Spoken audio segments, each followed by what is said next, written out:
Salty is an only dog and finds many ways to entertain herself.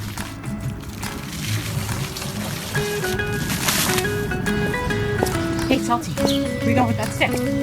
Where you going? She does really well on her own, but I just felt guilty every time I had to go to work, and I thought she might like to have a pal to play with.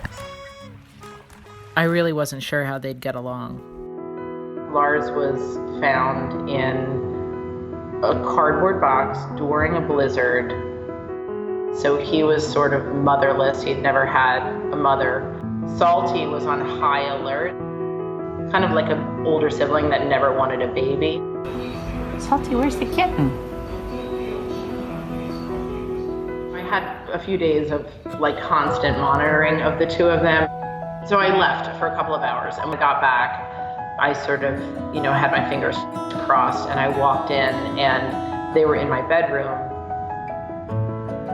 And then I got closer and realized that Lars was furiously grooming the inside of Salty's ear. So he was so small, he had his whole head shoved into her ear, and she just had this blissful look on her face. It just seemed like from that moment on that Salty was fine with Lars because he would groom her.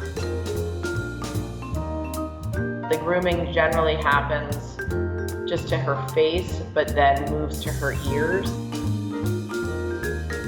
It's usually in the bed, sometimes on the couch. What's he doing?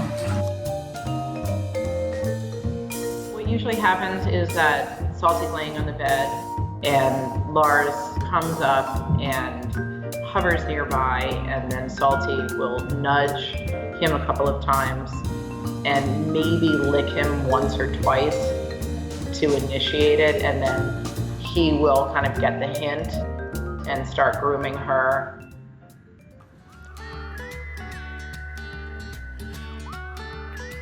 The first 2 years that I had Lars, he spent no time paying any attention to me. All of his focus was on Salty.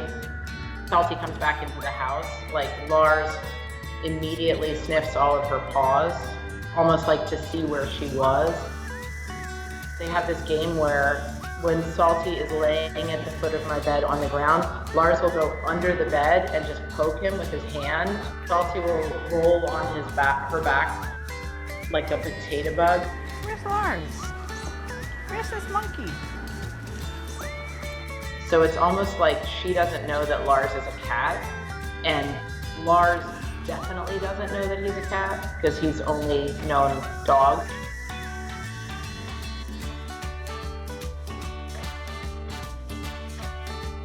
I call him Salty's cat.